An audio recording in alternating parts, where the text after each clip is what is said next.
Miss Gillard, it is a personal honour to be with you today as the first Australian to be inducted into the International Women's Forum Hall of Fame. Many congratulations. Thank you very much. I'm very honoured. The arc of your career in public life certainly reflects the purpose of this award, which is to honour women whose contributions are outsized on a global scale. Your tenure as Prime Minister was historic in a number of ways, and I hope that we can talk about some of those moments in this conversation. But of course, it also informed what you chose to do after leaving office, serving as chair of the Global Institute for Women's Leadership at King's College in London. Perhaps we could start our conversation there. Could you tell us a little bit about your work advancing the Institute's mission? I'm delighted to speak about the Global Institute for Women's Leadership. This was an institute I founded at King's College because coming out of my experiences in politics, I thought that there are still so many things we need to do to make sure that women have equal access to leadership and that they're evaluated fairly as leaders. And that's true not just in politics, but in business, in media, technology, civil society, the whole lot. And so King's College did agree to found what is a research institute. We are in the business of identifying the structural barriers that hold women back and amassing the best evidence as to how to clear those barriers out of the way. And we are in an era now where I think some of the more obvious things have already been done. And so we're dealing with the thornier side of the problem, the more hidden, more complex side of the problem. I'm delighted that our efforts here at King's College London are making an impact, but they're going to be joined now by a sister institute at the Australian National University, which will enable us to have even more research performed and even more impact. It does really concern me that a minute of time or a dollar should be wasted on a gender equality activity that doesn't really work. That's why I think the evidence is so important, and the evidence is what we focus on at the Institute. And you are the former Education Minister for Australia, and this area of social policy I know remained a really important focus during your time as Prime Minister, but of course beyond as well. Could you tell us a little bit about your own background and perhaps the influence that that has brought to your passion for education reform, particularly over the arc of your career to date? My own background is a migrant one. I was born in the United Kingdom in Barry, Wales, which might be familiar to people from the TV comedy Gavin and Stacey. When I was a very small child, I was 4 years old, my sister Alison was 7, my parents decided to join the great waves of migration to Australia, and so we migrated in 1966. Neither of my parents had finished secondary school. My father left school at 14 simply because of the poverty of the coal mining family he grew up in. He needed to go and work, and he worked as a 14-year-old boy in the local shop. My mother was very unwell as a child and missed a lot of school, and there were no systems then to help her catch up. And so neither of them had a happy or easy journey in school education, but both of them were very intelligent people, and they very much wanted my sister and I to have a different experience and a different life. So from my earliest days, it was sort of pounded into me by my parents that education was valuable, that school was something to be treasured, that you should hit those books, that you should aim high. And that led me to going to university to study law. And really, that was the enabler of the career and the life that I've had. And so it's always struck me as a hugely important moral argument that every child in the world, no matter their circumstances, gets access to a great quality education, because I know for myself what a transformation it can bring. And on that point, obviously there's been a lot of discussion about the pandemic's effect on girls' access to education, particularly in some of the developing countries. What are your concerns and what have you seen to date? I think there is a lot to be concerned about. I've worked with the Global Partnership for Education as its chair. I'm the patron of the Campaign for Female Education. And both organisations were involved at the time of the Ebola epidemic. You might remember that hit countries in Africa, Sierra Leone, Liberia, for example. And schools had to close because that was an acute health crisis.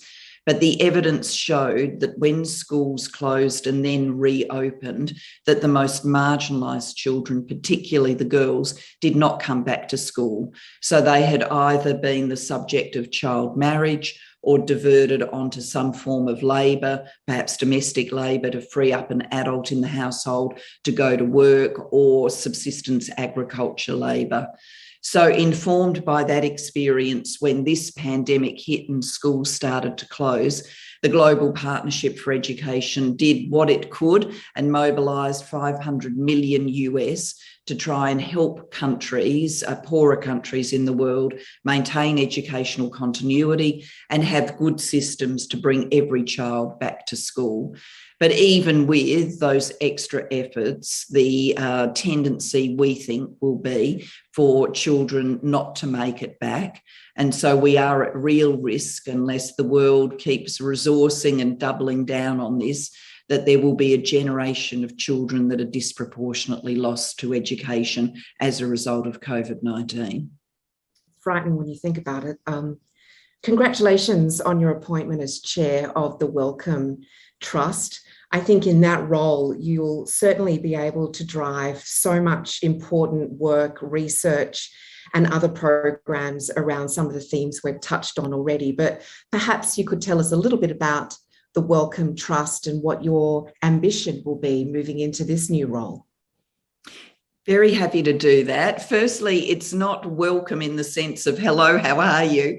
It's actually named after the founder, Honoree Wellcome, who was a man who amassed a fortune. He was in medicine himself. He was a researcher. He was a thinker.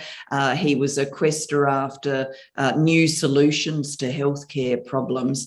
And when he died, he endowed his fortune to be used for the benefit of health and medical research. And all of these decades later, the Wellcome Trust is the steward of that fortune. It's currently valued at over £30 billion, British pounds. And it is invested in a way which means that the proceeds of it can be used to fund health and medical research. And under Wellcome's new strategy, Wellcome will continue to support basic research, discovery science. This is scientists that have good ideas, even though it's not entirely clear exactly where that curiosity will lead. We know that some of the most important breakthroughs for medicine have come from that kind of scientific curiosity.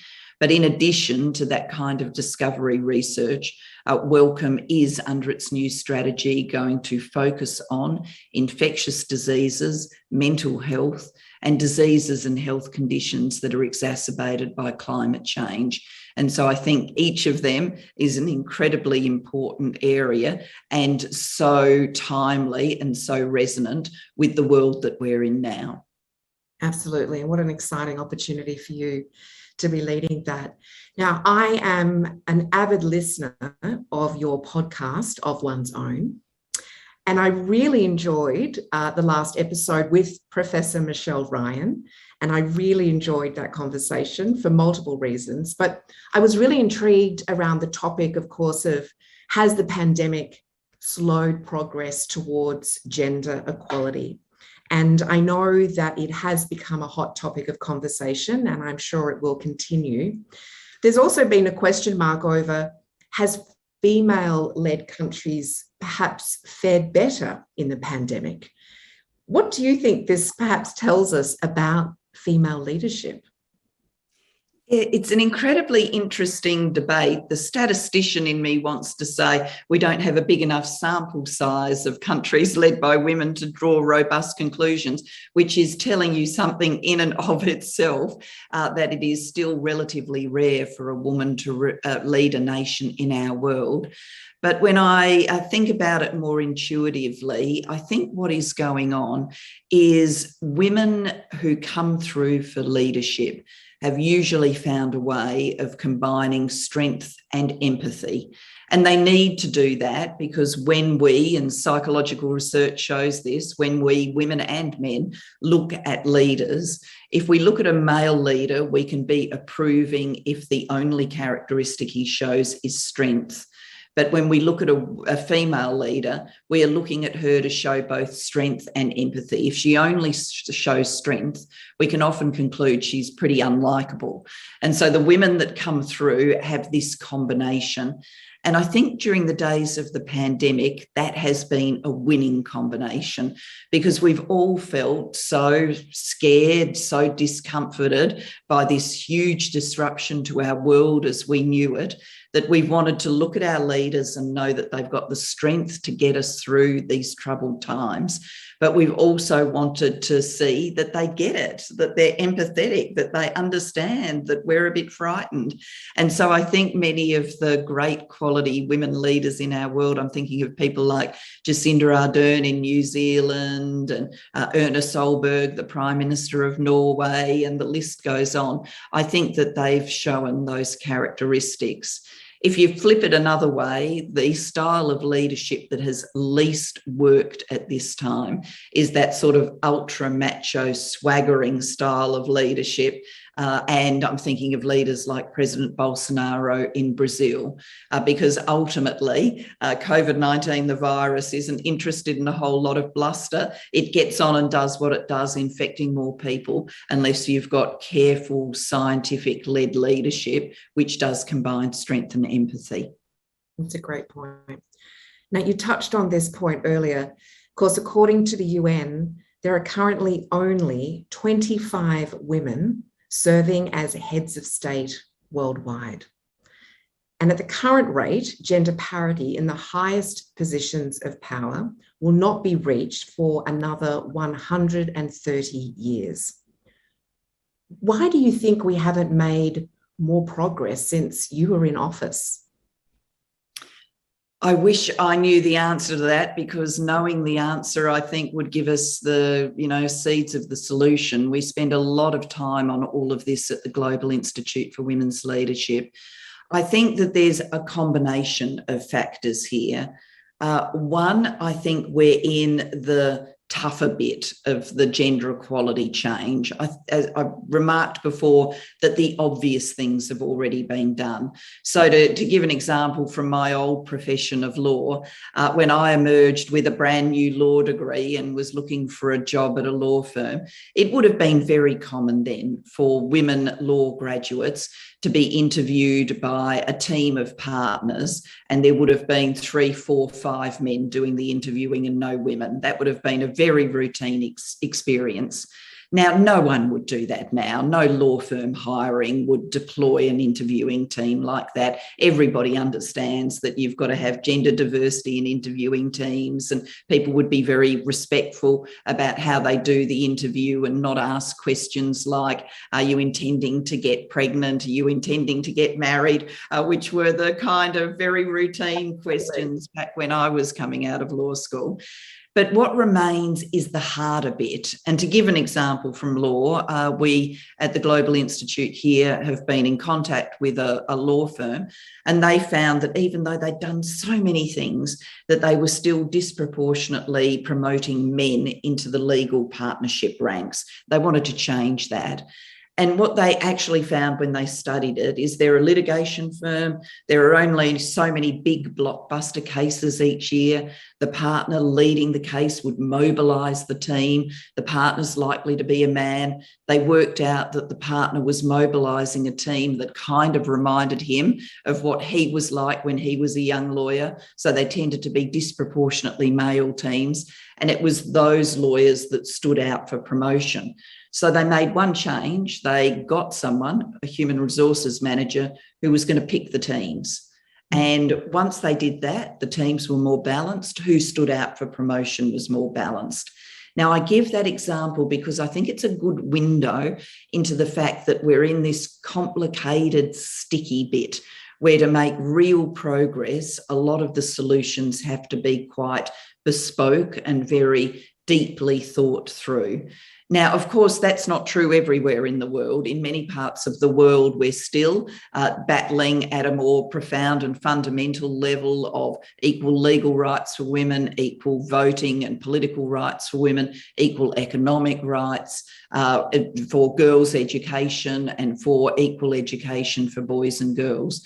But our own societies like Australia, tell us that, fixing education must be done, but simply fixing education and having equal access to education for men and women doesn't in and of itself give you a gender equal society. There's more to do, and that more is quite complicated. So that's why I think amassing the evidence can be a real accelerator of change. And I certainly don't want to wait 130 odd years for gender equality.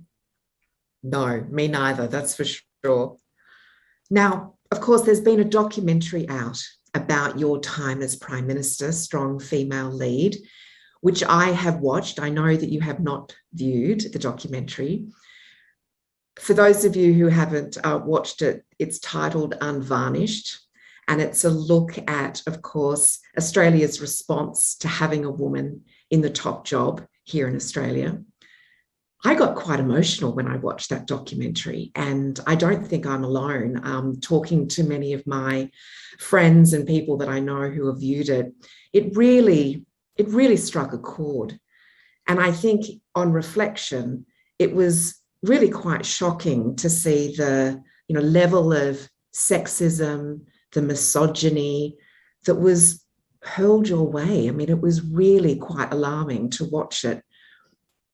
I guess one of my questions for you is, on reflection, do you remember being surprised at all by your experience along those lines when you were in office? Yes, I was. I was surprised. I mean, I didn't come to the position of Prime Minister naive in any way. I mean, you don't get to the top of politics if you're a naive person. And I'd been an active feminist for decades and an understander of gender inequality. But I was still surprised. And what particularly surprised me is how the gendered treatment got worse the longer I was Prime Minister. I stepped into the job thinking that the biggest reaction to me being the first woman to serve would happen in the early months of my Prime Ministership. And I expected the reaction to be a positive one from many, a sort of you go girl reaction. It's terrific. We finally got a woman leader, and that's going to be inspiring for young girls to think big about their own lives and to think about politics. I expected that. And I expected in the early months of my Prime Ministership there to be some people who said, a little bit uncomfortable that we've got a woman in the top job. We've never been here before. But I imagined that after a few months and me getting about the business of being Prime Minister, it would all start to normalise. What actually happened is, as the government governed, made big decisions, some of them controversial, the gendered treatment got worse. And that took me aback. How grievous some of the gendered treatment was also took me aback. I didn't think that it would get quite as bad as that. But I look back on it now on the basis that, we can't get in a time machine and go back and change that past. But what we can do is we can learn from it, and we can project the lessons forward into the future and make sure that whether it's women in politics or women who are leading in other parts of Australian society or indeed around the world, that we've learned the lessons and that we are trying to absolutely minimise the differential treatment simply because they're a woman. And I do see in the Australian media some key differences now in the Australian community about how they treat and receive women leaders. That doesn't mean that all things are fixed, certainly not, but I do think some lessons were learned from my time and some things are different as a result. That's a great point. Now, I know a couple of years ago, you spoke with another IWF Hall of Fame honoree, Hillary Clinton, and you talked about online threats directed at women becoming really dangerous. How concerned are you about sexism and abuse, perhaps preventing women from wanting to enter politics? And I have to add, as a build to that, I was so delighted to see Brittany Higgins' appointment as the inaugural visiting fellow at the ANU Global Institute for Women's Leadership. I think that's a wonderful appointment. But I'd love to hear your comments on this theme of, will it prevent women from entering politics, and how can we avoid that? We don't 100% know from the data whether it is preventing women from entering politics, but my sense, looking at some of the things that happen, is that it does hold some women back. They never take the step of entering politics, or it does shorten some women's careers. And one of the things that struck me here in the UK at the last election is the number of women who were, at the mid-career point, quite high up in their political parties, who said, I am using this election as my exit point from politics. And they had maybe been in politics for, 10, 12, 15 years. And so many of them, if they'd wanted to, would have had another 10 years in front of them. They could have continued to serve at very senior levels. And what struck me was a number of the women in that position specifically cited the toxic nature of social media and the toll that it was taking not only on them, but on their families. And that this didn't simply stay online, that there were, threats that they received online, which caused them to be worried about what would happen in the real world. So, threats coming through where it was clear that people knew where these politicians lived and that kind of thing. And so you would naturally think to yourself, well, if they're saying something as ugly as this and they know where my front door is, this could end very badly, either for me or for a member of my family. And so I am really concerned that this is dissuading women. Even if it's not, it's still wrong. I mean, no one should have to tolerate it. No one should have to live through it. And I am most certainly not a technology guru. I'm the opposite of a technology guru. So I can't think it up. But I am sure that the technology people at the big companies, Facebook, Twitter and the like, can rework the systems in a way that means that this kind of content doesn't see the light of day. And we've certainly got to achieve that, because a female politician shouldn't look down and see a death or a rape threat on her social media feed, but neither should 18-year-old girl. And unfortunately, at all ends of the spectrum, from the youngest to the oldest, to the most publicly exposed to the most private, women have stories about being threatened and harassed online. Yeah, it has to stop for sure. So one final question. What advice do you have for women who perhaps might be discouraged from entering politics, having seen the experience of someone perhaps like yourself or Hillary for that matter? What's your advice? Well, after the ground we've just covered about social media, this might strike people as a little bit odd, but my advice very clearly is go for it. Please, please go for it. Please don't be dissuaded. One of the things I've done in recent years is co-author a book on women and leadership with a great friend of mine, Ngozi Okonjo-Iweala, who has gone on to be the first woman to lead the World Trade Organization. And we've appeared together talking about the book, and we often get this question.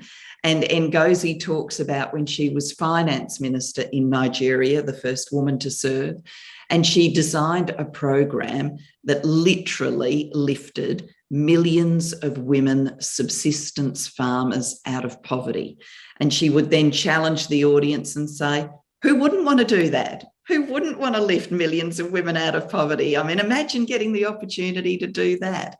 And that's really my message. You know, imagine getting the opportunity to have a big impact in line with your values on our world.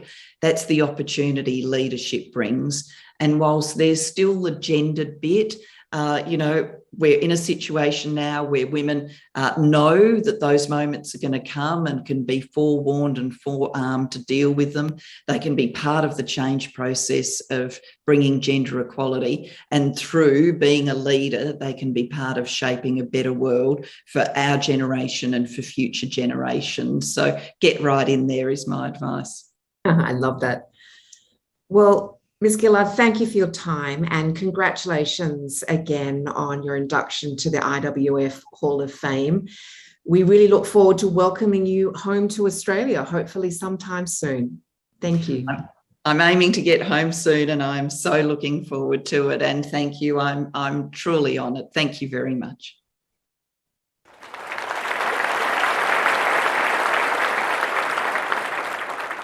Thank you, Julia and Michelle.